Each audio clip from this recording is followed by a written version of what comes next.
Hello everyone, welcome back to my YouTube channel instant education. So कैसे हो आप सब लोग।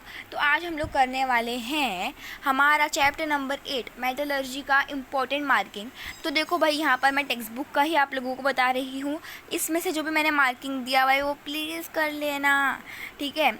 मैं ऐसा नहीं कह सकती कि पक्का आएगा एग्ज़ाम में, बट ये काफ़ी इंपॉर्टेंट मार्किंग्स है जो भी आपको मैंने यहाँ पर दी हुई हैं। आप लोग कर लो ये मार्किंग्स, ठीक है। मैं यहाँ पर स्क्रॉल कर रही हूँ, आप लोग सिर्फ गो थ्रू कर लेना, अपने टेक्स्ट बुक पे मार्क भी कर लेना अगर हो सके तो, ठीक है। तो देखो यहाँ पर आप लोग मार्क कर लो। एक्वा रेजिया बहुत इंपॉर्टेंट मुझे लग रहा है। देखो मैं बता रही हूँ, एक्वा रेजिया को कर जाना, ठीक है। यहाँ पर उसके बाद ना यहाँ पर ना आप लोग प्लीज़ ना ये सब भी कर लेना, ठीक है। यह आयोनिक कंपाउंड के बारे में, ठीक है। तो ये सब आयोनिक कंपाउंड के बारे में, और यहाँ पर प्रॉपर्टीज़ ऑफ आयोनिक कंपाउंड बहुत बार आ चुका है मेटलर्जी चैप्टर में से, यही क्वेश्चन रिपीट होता है। तो समझ लो एवरग्रीन टॉपिक है, समझ गए। तो यहाँ पर कैसा होता है, ब्रिटल होता है। जब हम लोग उसको मारते हैं तो वो पता है टूट जाता है, और उसके intermolecular force of attraction is very strong, तो considerable energy is required to break down it. Okay, तो यहाँ पर आप लोगों को करने का है। उसके आप लोगों को बस यहाँ पर ये प्रॉपर्टीज़ पढ़ लो एक बार, ठीक है। तो यहाँ पर अभी मैं दिखाती हूँ आप, और ना कॉन्सेंट्रेशन ओवर्स ना एक बार रीड करके चले जाना और देख लेना कि देखो यहाँ पर ये विल्फी टेबल क्या है। यहाँ पर ये on the base of gravitational method है, तो ये एमसीक्यूज़ में आ चुका है, एक दो बार आ चुका है। फिर आप लोगों को ये पढ़ लेना है मैग्नेटिक फील्ड की। यहाँ पर एक नॉन मैग्नेटिक है, एक मैग्नेटिक है। उसमें से यहाँ पर जो मैग्नेटिक है वो यहाँ पर जाता है नॉन मैग्नेटिक। तो आपको समझ लेने का है, सिर्फ लिख तो आप खुद से भी सकते हो अपने ओन से, बट वो कंसेप्ट से रिलेटेड ही होना चाहिए, ठीक है। उसके बाद यहाँ पर आप लोगों को क्या याद करना है, देखो कंसंट्रेशन आपको याद करें या ना करें आप लोग, यहाँ पर ना एक चीज़ थी इम्पोर्टेंट वाली जो मेरे को बताना था यार, कहाँ गया वो चीज़।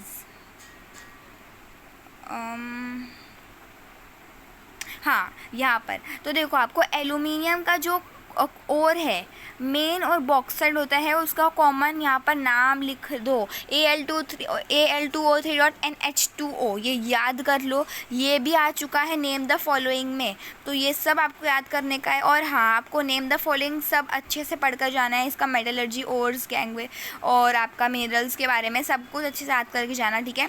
उसके बाद आपको करोजन का भी याद करके जाना है, करोजन को कहाँ कहाँ कैसा होता है, और रस्ट का फॉर्मूला बहुत इंपॉर्टेंट है, बहुत ज़्यादा इंपॉर्टेंट है। मैं आपको सब बताऊँ। अब देखो यहाँ पर इस चैप्टर में से कल क्या क्या आता है वो मैं उसमें भी कम्युनिटी पोस्ट डालूंगी, तो फिर एक्टिव रहना मेरे चैनल पर, ठीक है। तो यहाँ पर देखो iron reacts with this Fe2O3.NH2O। अब आपको ये बताने का, ये बता एग्जाम्पल अगर क्वेश्चन आया कोरोजन के बारे में तो आप लोग बता सकते हो ना कि silver, when silver gets exposure with air then it becomes blackish, फिर this is because the layer of the silver sulphide, ठीक है। तो आप लोग ऐसे याद कर लो अच्छे से। फिर by oxidation of aluminium, aluminium का ऑक्सीडेशन की वजह से उसकी ही ऑक्साइड की लेयर उसके ऊपर बैठ जाती है, ऐसा याद करोगे तो अच्छा रहेगा। उसके बाद यहाँ पर है अपना गैल्वेनाइजिंग। यहाँ पर क्या होता है ना, गैल्वेनाइजिंग में ना क्या होता है, अगर thin layer of zinc is applied to prevent corrosion. अब करोजन ऑन किसके ऊपर, आयरन और स्टील के ऊपर, आयरन और स्टील के ऊपर करोजन बैठ जाता है। करोजन मतलब क्या होता है ना, क्या बोलते हैं हम लोग उसको, डिटेरियोरेटिंग होता है ना हम लोगों का, या destruction of a metal due to the atmospheric reaction की वजह से ऐसा होता है। तो यहाँ पर गैल्वेनाइजिंग क्या करते हैं ना, जिंक थोड़ा सा लेयर लगा देता है, जिंक का हम लोग गैल्वेनाइजिंग मेथड से जिंक की लेयर अपने आयरन और मेटल में, स्टील पर लगा देते हैं ताकि वो करोजन ना हो और वो ऑरेंजिश में ना है।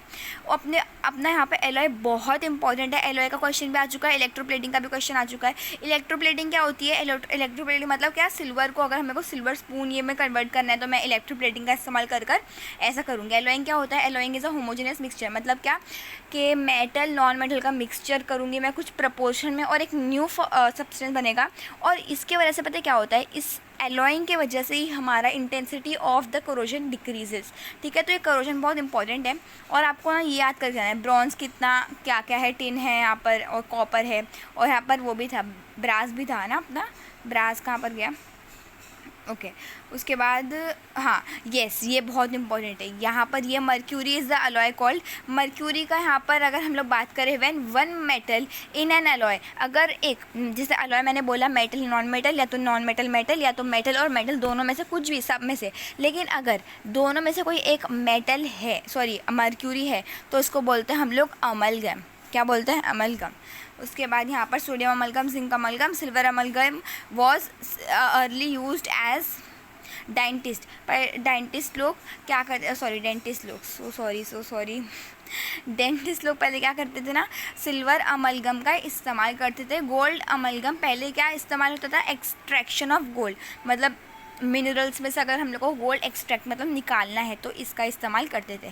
Thank you so much for watching. I hope सबको समझ में आ गई होगी इस वीडियो का मतलब क्या था और मैंने क्या क्या इंपॉर्टेंस दी है, मैंने सब समझा भी दिया। Thank you for watching, bye, take care and best of luck for your exams.